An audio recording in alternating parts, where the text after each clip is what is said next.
Miyambo amuka hanna Krista Giming da taramna okchari ngasigi para si ekoi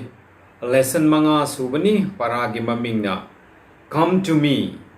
inakta changjara o haibagi para sida ekoi sumaina nainagani ngasigi memory text oina ekoi na yengba matamda Matthew na iba chapter 11 gi verse 28 da Matthew panduk taramathoi gi pot kunipanda sumaina ekoina amtang pamina se awa polum puduna wana suri basa inakta changjara o aina pothaba pibigani haina Jisu Kristana Matthew 11 gi 28 da ibiduna ngangbiduna laye inakta changjara o aina pothahanbige haibagi wahi simak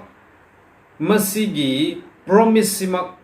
kayada phajakraba amasung kayada haraujanigai oikraba hoi awabana pik thalaba kadaidano pothapam haina thiduna leiraba taibang pan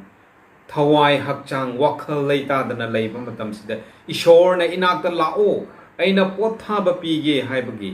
adugumba phajakraba invitation heaven's invitation ase aikoina lausille hairaga masigi pothaba ase koi phangba ngamnanaba koi hotna si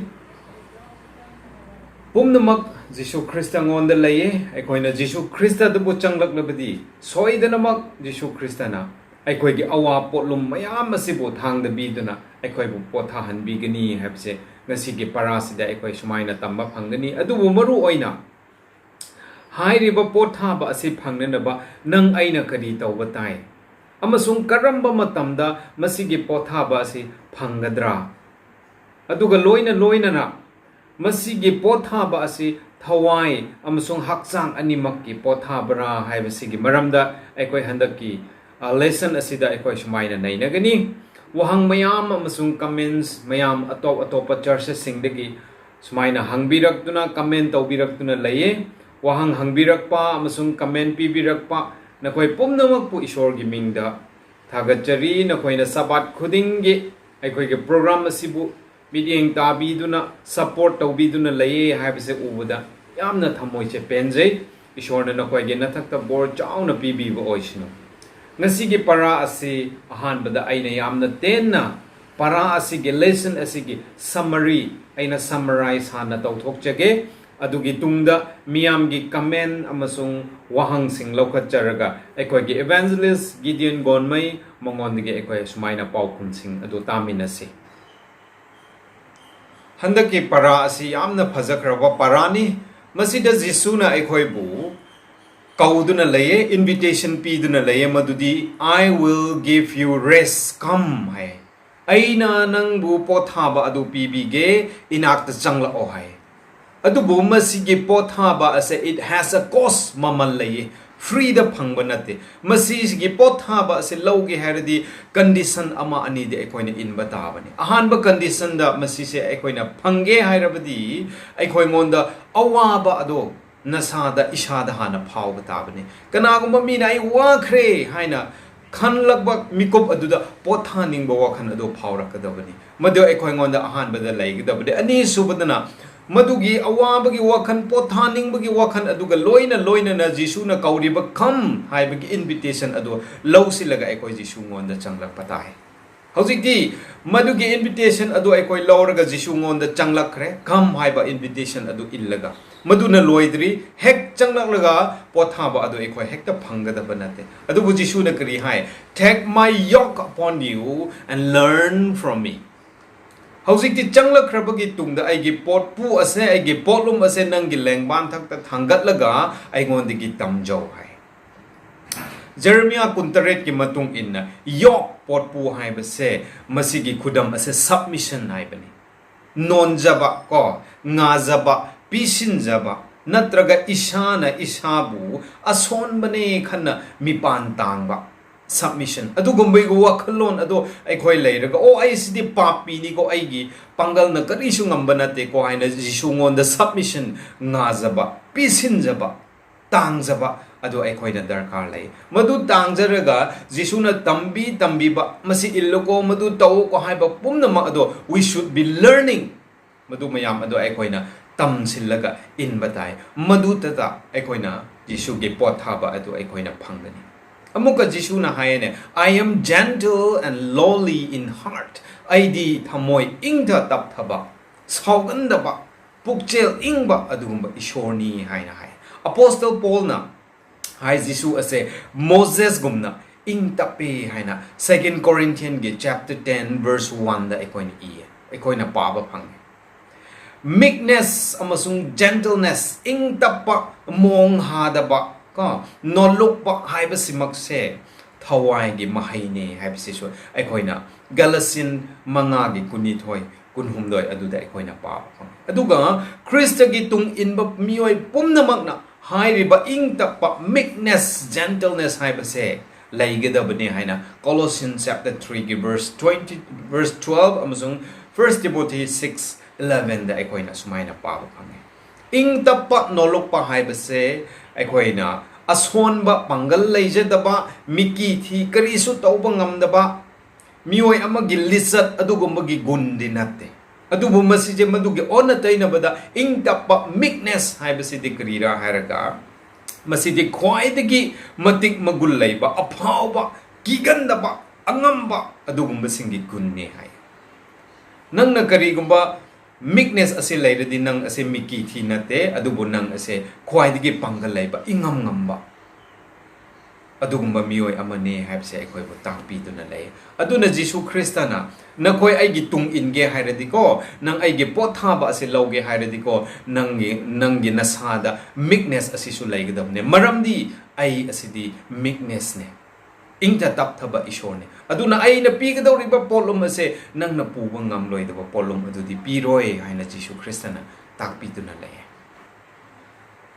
aduga amuka loina na Jisu na kari hai my yoke is easy aigi potpu asidi laibane sidi lumdabane yangdabane ludabane araibane ko haina Jisu Kristana aikoi ngonda takpi duna lei mathak tak panjakhibagumna yoke potpu haibasimak minai oiba amasung mikha ponba adubu changdamnabane aikhoigi arumba potpu adudi circumcisions ko unkakadabane natraga salvation by works aran khubam ase nangi aigi aphaba thabak adugi mapana perfection adugi mapana wayel ya thang inbagi mapana aikoi salvation adu phangadabane haibase Jisu Krista gi matam aduda leiriba Jew singe wakhalonda laiki madumak makhoigi yok potpu adu oike adubu Jisuna aigi potpu di laye haibase di karira hairaga haujikti aran khubam ase nakoina phangnanaba nakoina karisu tawningai leite except nakoina tawgadabde come inakta changlao aigi potpu ase na thakta thangat lo aingondagi tamjo adu oirabadi nangonda aran khubam phanggani hai aduna haujikti potpu minai oibagi wayel ya thangi minai oibagi potpu adu lauthok pire hairaga Jisu Kristana aigi potpu asidi laye masidi sopnatagi inakta lakle hairaga aibu khurumjaba aina haiba inba adu khaktane madugi maramna aigi potpu ase laibani haina Jisuna aikoi bu tambiraga laye Thursday da iroi loibda aikoi ni yengba kanda my burden is light aduga aigi potlumdi yange potpu haibase san anigi lengbanda thambani masise san ama khaktana puba waraba kanduda ani aduna thangminarabadi polum adu share tawe polum adu yenai aduna arumba adu amada hena ka hena namsinba leite aduna ani aduna saruk yaraga puminabne karigumba san amaduna khara sonjaba tarasu san amaduna mapanga khara kanjabanina polum ado makoi ani ne yok aduda thamlaga sumaina puminabada ayangba ama oike madugumna aikhoina puriba polum ase aikoi isa ithan puradi nomadi soidana polum mayam sina aikoi bu nan tharaga aikoi soidana sirani haugat pangamlar madugi maramna madu uraduna Jisu Kristana aikoi bu kri hae lao ko aingonda lao aigi polum asidi yange aina nakoi ge potpu lengban aduda aina nakoi ga potpu adu puminna bige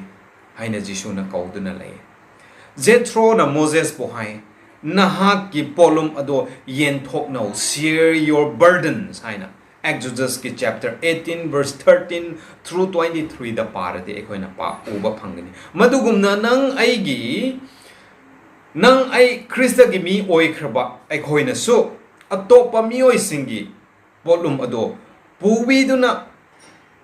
laigidabani haina Galatians 6 ki 2 da ibiduna laye atop miyo gi polum pubi ba haibse kari sunatte adubu masi se kanaguma miyoina thamoi kaiduna leiraba aram khawrang thengna duna leiraba pap tawduna leiraba awa anang taduna leiraba miyo sing adubu chingkhat piba nungsi biba amasung mateng pangbiba adubuni aduna Jisuna kari hae ai gi polum asidi yang bani maramdi kari gi yang gadaba na tomdana pura roidaba maramdi Jisuna ayamba adu nangi pubi kardaba adugi maramda Jisu Kristana ai gi polum asi yange hae aduna Jisuna kauri base come I will give you rest inakta changjara o aina nangonda pothaba pige haina Jisuna aikoi bu kauduna lai masini ngasi gi paragi summary hojikte aikoi wahang khara lokhalaga nainase ahan bo wahang ase Mr. Gaifun Thaimai former Sabbath school teacher and superintendent of YNMSD Church tagi sumaina mahak na wahang hangbirae mahak wahang do ay sumaina pathok charake ahan bada Galatians 5 verse 1 gi matung inna ay koi ase hojik ti Jisuna ningkha tamba do pibikhre aduna amuk hanna yathangi minai oiranu haina haibi masida yathangi minai hairibase karamba yathang dubura aduga karam haina Jisuna hairiba yathang adudagi aikoi bu ningkha tamba do pibi ki bra haina ahan ba question da sumaina hange ani suba question da Matthew 11:29 da Jisuna haye aigi potpu ado thangatlo haibi masigi potpu ase Galatians 5 ki 1 da Apostle Paul na yathangi minai hairiba potpu duga karam haina khetna bage masigi wahang asisu hangbira masigi wahang ani asigi paukhum ase ekoina ekogi evangelist Gideon Gonmai digi ekoi smaina tamina se evangelist Gideon Gonmai Galatians chapter 5 verse 1 yathangi minai asida amuka hanjilluranu haina hairibase kari arthabura ekoina Galatians chapter 5 verse 1 masigi background asi yengma matamda Paul na Ishorgi aphaba pauzel gospel mase mahakna pirakpa matamda Galatian gi mising asibu Judaizer sing asina kari tobra harga unkak tragadi nakhoi aran khubam phangba ngamloi haina hairakpagi maramna makhoina maduda samam naduna leiba mi khara na kakhraba asumaina tawduna leiba masigi sida polna haizabani aduna hojikti pap haibase yathangi makhada leiba haibase karibura masigi paukhum do thokna na ba masigi wahang thok do lakna na ba aikhoina hojikti Romans chapter 3:23 gi wahai do yengse miyoi pumnamak ase pap ta khre ishor gi matik magul asida yorak pangamdre adu wargadi sargar changningai makhoi matik sa banatre matik sa dre haibani siningai matik chare haibani Romans 6:23 da amka yengma matamda pap ki atau mandi asibani haikhre yathangna ni zabadi kari ni khre mioi ba pap to basing di nang sina na bani haikre kanbi bangamdre yathangna di adumak pu Jisu Kristana di kari tawki ai khoi ngonda ning tamba pibi do kram tawbra harga Jisu Kristana ai khoi gi pap ki atauman ai khoi sizagado budo Jisu Kristana sibi khre ai khoi gi damakta masigi maramna Jisu Kristana ai khoi ngonda ning tamba pibi khre hojikti yathang aduna sigadobni haida haikhibudo hojikti nang aikhoi madugi penalty madugi dandi do aikhoi phangdre maramdi Jisu Krista sibi khrabnina hojikti Jisu Krista na ning tamba pibi khre yathangi makhada aikhoi leitre haina hairibase pap tawningai yathang thugai ningai aikhoi ngonda license pibi banatte Jisu Krista na aikhoi gi damakta mahaki thawzal pibi bigi maram na hojikti ai pap tawba yare yathang makhada amuka leiba tare haibanatte yathang makhada leiba haibasidi yathang thugai bani na yathang na dandi piba madugi maram na yathang gi makhada leiba haina haibani hojikti aikhoi ngonda Jisu Krista na ning tamba pibi base amuka yathang makhada chatlarnu haina haibani aikhoina Jews ki ceremonial law sing ado inningai darkar ta de adu hojik Galatians 5 verse 1 asida hairiba masis da di 10 commandment asibu sunatte unkakpagi ceremonial law asibuni adumakpu 10 commandment gi matang da la raga su masigi tangkak ta la raga su aikhoina pap tawrgadi yathangdu thugairgadi yathangi makhada dum leire adubu yathangdu thugaidergadi kaidau ngai desu yathang aduna nangbu khudum chanmangam loi nangna yathang adu illaga chatlaga leirgadi adu mi khra singna hojikti kari tawkhre yathangdu illaga chatpudo yathangi makhada leibugumna khankhre madu natte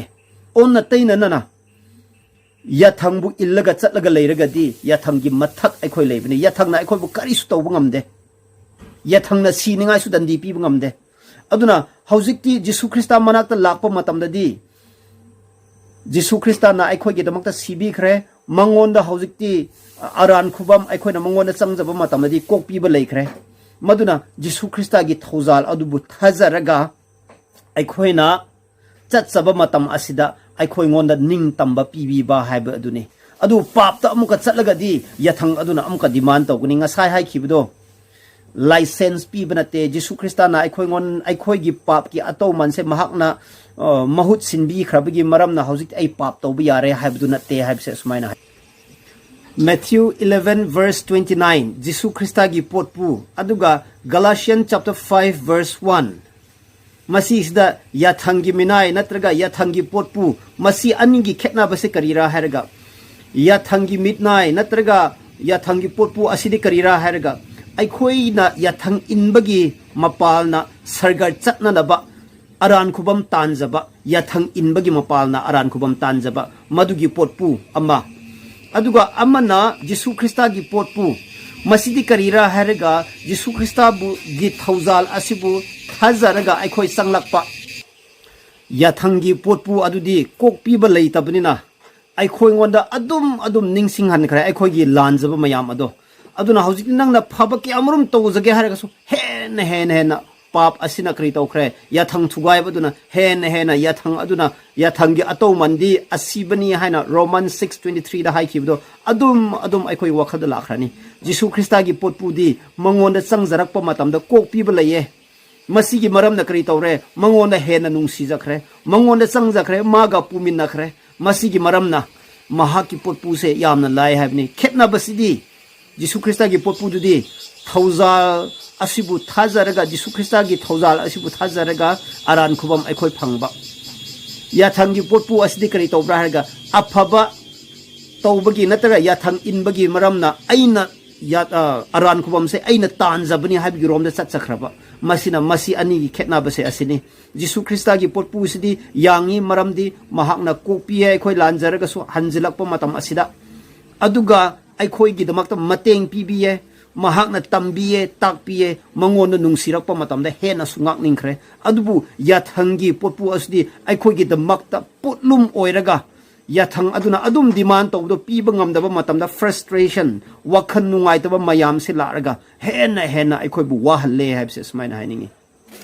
Thagachare evangelist Gideon Gonmai mathangi wahang sina Mr. Peter Kamson church elder Taubul SDA Church dagi hanglak pani mahake wahang ase aina sumaina ahan bada pathok charake ahan bada Matthew 11:29 da Jisuna aidi pukning tapi amasung thamoi nemi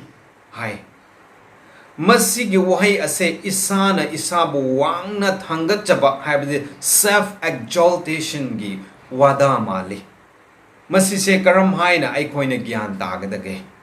Question number 1 ni ani suba question wahang dana Luke 13 verse 24 amasung Matthew 11 verse 30 si contradict tawbugum dawe masigi maramda khara sengdok piyo haina sumaina hangbira wahang sigi paukhum asisu ekoi amuka khoi evangelist Gideon Gonmai digi tase evangelist Gideon Gonmai Matthew 11 verse 29 ase Jisu Krista gi wahaini aduna Jisu Krista na masida aidi pukning tapani amasung thamoi nemi hairibase mahakti matik chabagini mahakti pap leizadabani madi ta seng namak pukchen nemi amasung mahakti pukning tapi masigi maram na mahakti matik chaba misak maram di mahakti ishor amas oiduna leiribani masigi maram na masigi wahai se mi oibana mi oiba amana hairaga di masa mathandana mahakpu masak takna nabagi natarga chaw thokpagi adurom da adumaina khanba yae adu masidi Jisu Krista gi wahai ni mahakti matik chabani masigi maramna masige sida Jisu Krista na masabu thagat ningai natraga masak tak ningai haina haibi wahai natre sidi maramdi mahakti madumak aikoina khaliba sidige hen wangraga madugi thakta mahakti leirabani matik charaba misakni matik charaba ishorni haibse sumaina haidingi Luke chapter 13 verse 24 aduga Matthew chapter 11 verse 30 animak se Jisu Krista na haiba wai ngaktani Luke chapter 13 verse 24 asidadi kari haibra hairaga atingba konthongda changningai hotna jau haina haine mayamna thirakani adubu makhoi changba ayamba sina changba ngamloi haina haine masi sida akhoni yengba matamda segar lebak changna na ba se yamna lugado bugumna asida akhona uwe hoi Jisu Krista na suhai aibu Prabhu haina haiba makhai asna sarga lebak changado bunate adubu ipagi aningba tauba ipagi wahai inba singna ngakta changado buni haina hai khrene masi sida akhoni yengba matam sida Luke chapter 11 verse 30 asida di kari amuka haye aigi potpu se lauraga pu aingondagi tamjau haina isona amuka haine yam laigado bugumna maramdi aigi potpu sidi yang bani yamna laibni haina mahakna su yamna laiba mong asida sumaina haiki asis da ikoni yengma matam asida Luke chapter 13 verse 24 amasung Matthew 11 verse 30 ani ge sida khajiktang sayet naba laibugum na ikhoina uwe hoi masigi prithibhi asida life science www.lifescience.com asida ikoni yengma matam asida Google da changla yengma matam asida prithibhi gi Christian denomination se listing nifu manga hena lei haine over 45,000 karambana achumbano karamaina akhoi thidok ngamgani ishor ngonda changlak targa di masisi yamna dugado bomong oikrene aikoina denomination Christian loina maki browse oina chalaga so 45,000 aikoina yenga thigado ba haibse khalluba matamasida adubo achumbadi amakhaktani do aduna hauzik Jisu Krista na ngasai haikibugumna Matthew 7:21 asida haikibugumna Prabhu haina kawba makhaina saga lebak changado bunate haikibdo achumba amadi leye mado aikoina kramaina thigado bara Proverbs chapter 3 verses 5 and 60 yengba matamasida kari hai ishorna nasana thanda asingba sajaranu ishor ngonda hiram khuding maksi tak chaw adu erdi nang chatkado lambi do ishorna tak pigani haine aikoina ishorda changjaba tare hauzik Luke chapter 13 verse 24 is the yamna lugdo mong oiraga su Jisu Krista na Matthew 11 verse 30 da hairi base kramaina hairi bra aikoina ngaktang yengse sarga lebak changna na base hoi taseng namak yamna lugani changba su ngamloi mioiba aikhoi gi gian asna aikhoi gi haising basna hotnaba matamda adubu Jisu Krista ngonda changjaba matamda di Jisu Krista na laye haibdo karira aikoina yengmena seuji ngaktang Jisu Krista gi potpu lauraga pu haina haibdo aikoina Jisu Krista gi alumba potu aikoina pu nana banatte potpu haina haiba matam asida aikoina sanpa pot ani potpu puribdo makhoi gi thabakta khra laina na ba haina tawjabani amana mateng pangga thabak tu laina na ba haibni Jisu Krista gi potpu da aikhoi changna na bani Jisu Krista ga pumin nanan ngai ni Jisu Krista di akan bani mahakti langam lakrabani aduna mangon digi mateng laigani mangon digi changjara o mangon digi puba tamjo haina haibni Jisu Krista na puba tamjo haibdo aikhoi puba haikiroi ba khangi angang masa singbu tat satpa tamhanba matamasda makhoi tugani haibdo khangi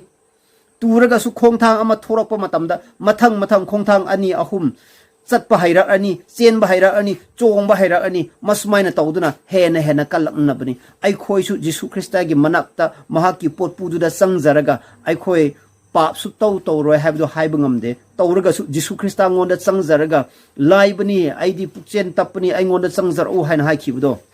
yang bani habdo Jisu Krista di kokpi ba haye there is forgiveness in Christ Jisu Krista ngonda di kokpi ba leye madumaina tawduna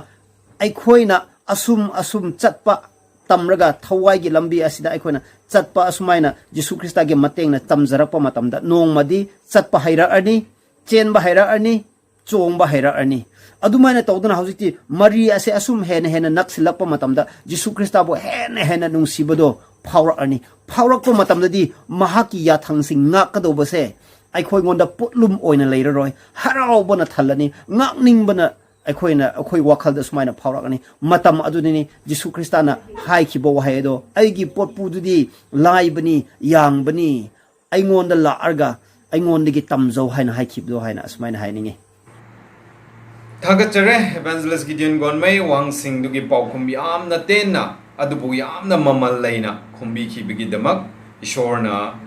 nahaki ministry da thoidok hendok pa bor adu pinabi bo oisunu hojikti aikhoi comment ama aikhoi gi oza gaifun thaimai YNMSD church tagi pibi rakpa adu aikhoi sumaina tamina se ma ki comment adu aina sumaina ten takna summarize oina sumaina pathok jage ma ki comment sina sumaina hai Matthew 11:29 the yoke haibdi potpu haibse word picture haibdi masak naina takpa oina sumaina sijinabi masise san ani ge lengbanda thamduna potlum adubu chap manana puhanbani madugumna Jesu Christ gi matamda hairiba yok ase wayel ya thange potlum adubu sakta nanaba sijinna khiba wahaini haina comment tawbirai aduga makhata na Jesu gi matamda Jew singna wayel ya thangbu seranana tambiduna in halliba amasung maduda ngasigi Adventist kharanasu tawribagumna yamna legalist oihanba wayel ya thangi mapalna aran kubam phangadabani haina honariba amasung wayel ya thangna aikhoibu aran kubam pigani haibagi aran ba thajaba asibu chungthoknanaba Jisuna masigi yok haibo wahai si sijinna khibani madunani potpu ado arumba ama oihaliba amasung madugi potpu dune Jisuna thangda bige enakta changla o haina kauriba haina sumaino oza gai fun thaimai YNMSD church tagi comment tawbirai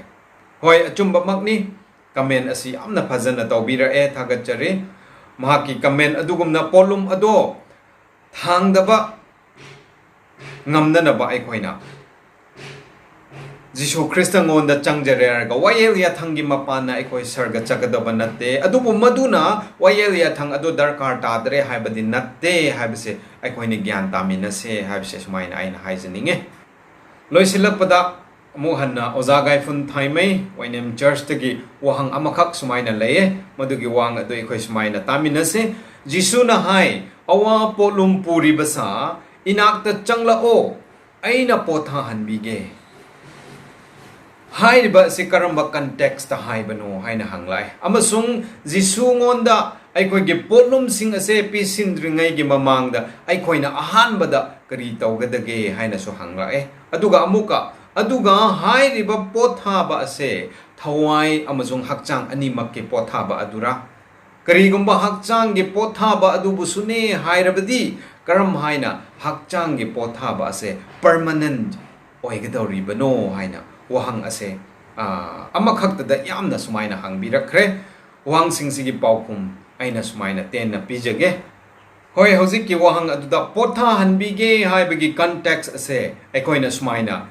commentary singde yengbakanda masise sumaina hai ishor ase ingam ngamba mapuni manakta pumnamak ase laye adubu hairiba pothaba ase launanaba mamalai haibadi condition lay haibasima aikoina ahanbada uba phange aikoi gi potlum Jisu ngonda pisindringai gi mamangda nang aina tawgadaba haibabu kari sunate isin inausa adubu nang aina tawgadaba haibasidi ahanbada o aise wakhre ko ngasa aina mathakta panjakibagumna wakhre ko thabak yamna surga aise wakhre ko wakhal pukning hakchang thawai pothadre da ko haibigi wakhalon ado ekoi ngon da hana phau batabani wa khre haibigi wakhal do ekoi da phaudri pau pothaning bagi wakhal ekoi da lagaroi aduga ani subada ekoi na tawgada base hojik ta ai wa khre haibigi wakhal adu nang na phaurabagi tungda o potha phamdi jisu ngon da laye aduna jisu na kham lao haiba adu illaga jisung da changjarakpa masi se aikoina ahan bada aikoi ge polom ase jisung da thang da dringai da aikoina tawgda ba thabak oiram gani haina aina sumaina khalle mathangda pothaba ase thawai hakchang animak kine haibagi animak kira haibagi wahang duda aikoina Matthew 11 gi 29 ado munna parade sumaina iye you will find rest for your soul haina haibi nangi thawai gi pothaba phangani haina Jisu Kristana haibi masigi thawai soul haiba se karibura hairaga aikoi gi wakhal adubani mind adubani aikoi gi wakhal adubani Jisuna haibi ribse lao aina nangi wakhal da ingtha tap thaba pothaba leitaba adubu pothaba lei handanaba ingtha tap thaba peace of mind adu pige haina Jisuna kawi oi masi se masigi pothaba se aikoina in a nutshell sumaina samjin na haiba kanda masi thawai amasung hakchang animak ki pothaba adubani masi haibada yamna langadaba mandre maramdi aikoi gi wakhal da ingtha tap thaba adu leiraba kanda aikoi gi hakchang gi pothaba adu se aikoina atumak phangjagani amasung aikoi gi wakhal hakchang ase ingtha tap thakrabadi aikoina when it comes to decision making aduda aikoina wise decision adu lawwa ngamgani pap tu bo asise pap ni haiba aikoi khandok laga achumba adu bu thiraga chatpa ngamgani madu oirabadi nangi thawai nangi hakchang aduna pothaba phangjabaga loinana maduna nangi thawai gi pothaba adusu sembiye maduna mol tawbiye maram aduna masigi pothaba ase thawai amasung hakchang animak ki pothabane haibase aigi comment da sumaina haijaninge aduga the concept of God's rest ase ekoina yengba kanda asise promised land warep na khiba warep na bi khraba sahar aduda changba adubuni masise ekoina Hebrews chapter 4 aduda paraso ekoina uba phangi maram aduna Matthew 11 gi 29 gi invitation adubu Lausi laba miyoy singdo ngasi taibang panda peace of mind adu laigani aduga loina na nangi hakchang da nangi physical body da nangna peace of mind like rabdi maduna nangi thawai gi rest eternal rest adu busu maduna mol tawbane haibse masi ani se mari laine thadok na biyade haibse aina sumaina aroibada haijaning bani masine aige paukhum sida yau phataba lairamladi video sigi comment section da sumaina comment tawbira o amuka sengdopira o aikoi kari leige habdo amuka aikoi hen in depth soina amuka thijina bagi matam so aikoi sumaina lause masine handa ki Sabbath school lesson ase aikoi na tamkraba parasina aikoi pumnamak Jisu Krista ngonda changjaraga aikoi gi polum pumnamak to Jisu ngonda pisinjaraga aikoi thawai amazung hakchang animaki pothaba ado Jisu ngondage aikoi sumaina lausin aikoi gi oza evangelist Gideon gonmai thagachare mamal tangkraba ishor gi wahai dagi paukhum kaya pibi khibagi damak amasung wainem dagi oza gaipun amasung tawbul church dagi oza Peter Kamson nakoi busu thagachare nakoi na aikoi gi discussion asibo mapung phan bo oina comment tawbirakpa wahang hangbirakpa mayam ado gidamak da thagachari ishorna nakoi busu bor pibo oisnu aduga loina na channel asigi viewers sing Sabbath khuding gi aikoi ge program asibu tabi riba ichininaw sing nakoi busu ishor gaming da thagachari aduga ngasi gidi matang asida aikoi sumaina loisin khrase mathangi hapta da so amuk aikoi suksoi soidana lesson number 6 ado pudana amuk lakchage kanagumana lesson number 6 aduda comment tawbining ba natraga wahang hangbining ba lairabadi hoje ai gi screen asida pi riba telephone number asida WhatsApp tawbira o call tawbira o text habira o adu eradina koi gi comment amasung wahang mayam ado mathangi Sabbath ai koi pukhatlaga amuka naina jarake Ngasigidi matang asida akhoi sumaina loisilase Ishorna tabiriba mayambu bor bibiba oirasino.